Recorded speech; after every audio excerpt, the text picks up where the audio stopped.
রোজা রেখে সহবাসে লিপ্ত হওয়া যাবে কিনা, ফরজ গোসল না করে সাহরি খাওয়া যাবে কিনা, এতে কি রোজা হবে? নামাজ না পড়লে রোজা হবে কিনা? রোজা রেখে কয়েল বা আগরবাতি জ্বালানো যাবে কিনা?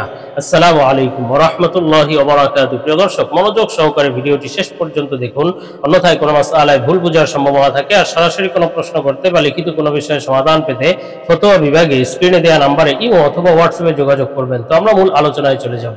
সম্মানিত নাজরিন, একটি জরুরি বিষয়, আমরা ঢাকার মিরপুরে শীঘ্রই একটি মাদ্রাসা প্রতিষ্ঠা করতে যাচ্ছি ইনশাআল্লাহ। মাদ্রাসার নাম জামিয়া ইসলামিয়া দারুল হাবিব। মাদ্রাসায় শিশু শ্রেণী থেকে নিয়ে নুরানি বিভাগ, নাজেরা ও হিফজ বিভাগ এবং কিতাব বিভাগ থাকবে ইনশাআল্লাহ, মহিলা ও পুরুষ শাখা। সুতরাং আপনার সন্তানকে ভর্তি করার জন্য যোগাযোগ করতে পারেন এবং দেশ ও প্রবাস থেকে কেউ দান, অনুদান ও সহযোগিতা করতে চাইলে স্ক্রিনে বিকাশ, রকেট, নগদ নাম্বার এবং ব্যাংক অ্যাকাউন্ট দেওয়া আছে, সহযোগিতা করতে পারেন। সর্বোপরি সবার কাছে দোয়া কামনা করছি, আল্লাহ তাআলা যেন দ্বীন ইসলাম প্রচার প্রসারে সফলতা দান করেন, আমিন।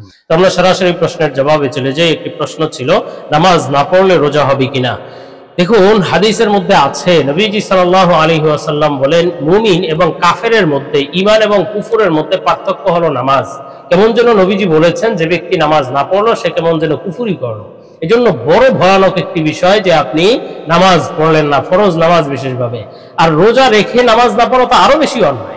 হাদিসের মধ্যে আছে, যে ব্যক্তি রমজান পেল কিন্তু গুনাহ মাফ করাইতে পারলো না, হযরত জিবরাইল আলাইহিস সালাম দোয়া করেছেন, যে ব্যক্তি রমজান পেল গুনাহ মাফ করাতে পারলো না, তার ধ্বংস হোক। নবীজি এই দোয়ার উপরে আমিন বলেছেন।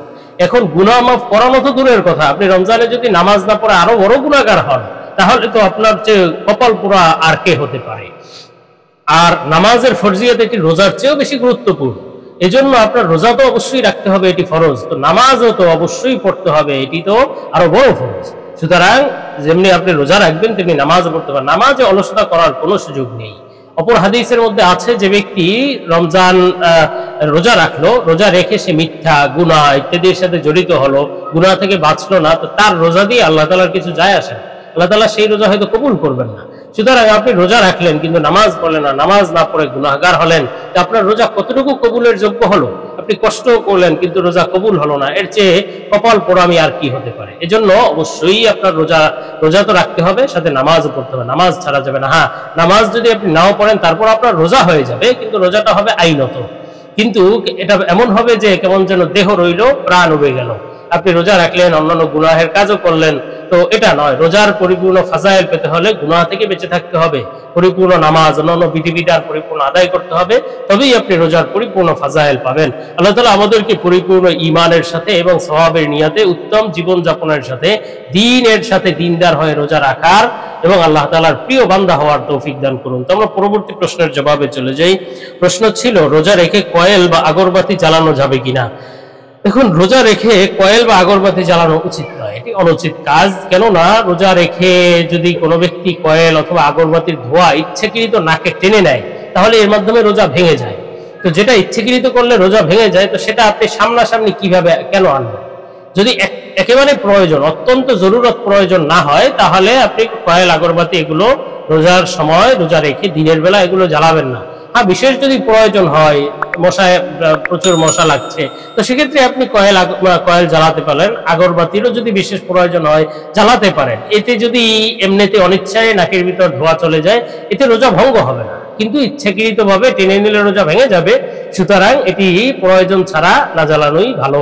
তো আমরা পরবর্তী প্রশ্নের জবাবে চলে যাই। প্রশ্ন ছিল, শেখ, ফরজ গোসল না করে সাহরি খাওয়া যাবে কিনা, এতে কি রোজা হবে? দেখুন, ফরজ গোসল না করে সাহরি খাওয়া, সাহরি এটি একটি সুন্নাত আমল, গুরুত্বপূর্ণ, রোজার জন্য একটি উত্তম আমল, গুরুত্বপূর্ণ আমল। তো এটি আপনি অপবিত্র অবস্থায় কেন করবেন? উচিত হলো যে প্রথমে যদি গোসল ফরজ হয়, প্রথমে গোসল করে নিন, এরপরে আপনি পাক পবিত্র হয়ে সাহরি খান। তো সেক্ষেত্রে যদি বিষয়টি এমন হয় যে সামনে যদি আপনি সাহরি খেতে গোসল করতে যান, তো সাহরির সময় শেষ হয়ে যাবে, এমন যদি কোনো পরিস্থিতি আসে, তাহলে আপনি আগে সাহরি খেতে পারেন, পরে গোসল করে তারপরে ফজরের নামাজ পড়বেন। কিন্তু আসলে এ ধরনের প্রয়োজন ছাড়া উচিত হলো, উত্তম হলো আগে গোসল করা, পাক পবিত্র হওয়া, তারপরে সাহরি খাওয়া। যদিও আপনি এভাবে যদি আগে সাহরি খান, পরে গোসল করেন, তাহলে আপনার রোজা হয়ে যাবে, কোনো সমস্যা নেই, এতে রোজা ভঙ্গ হয় না বা রোজার ক্ষতি হয় না। আমরা পরবর্তী প্রশ্নের জবাবে চলে যাই। প্রশ্ন ছিল, রোজা রেখে সহবাস করা যাবে কিনা? সুন্নাহ শপিং আপনাদের জন্য নিয়ে এলো একটি ইসলামিক পণ্যের দারুণ প্যাকেজে থাকবে উন্নত মানের টুপি, তাসবিহ, মেসওয়াক, আতর, সুরমা, মা বোনের জন্য হাতমোজা, পামোজা এবং নবীজির 1000 সুন্নাতের একটি পকেট বই। আর সব কিছু পাবেন একটি আকর্ষণীয় গিফট বক্সের ভিতর। সুতরাং 8টি সুন্নতি জিনিসের এই প্যাকেজটি নিতে পারেন নিজের জন্য, পরিবারের জন্য বা প্রিয়জনকে গিফট করার জন্য। দাম মাত্র 390 টাকা। অর্ডার করতে স্ক্রিনে দেওয়া ইমো অথবা হোয়াটসঅ্যাপ নম্বরে যোগাযোগ করুন। দেখুন, রোজা রেখে যে সমস্ত কাজ করলে রোজা ভঙ্গ হয়, তার মধ্যে থেকে একটি কাজ হলো স্বামী স্ত্রী মিলিত হওয়া বা সহবাস করা।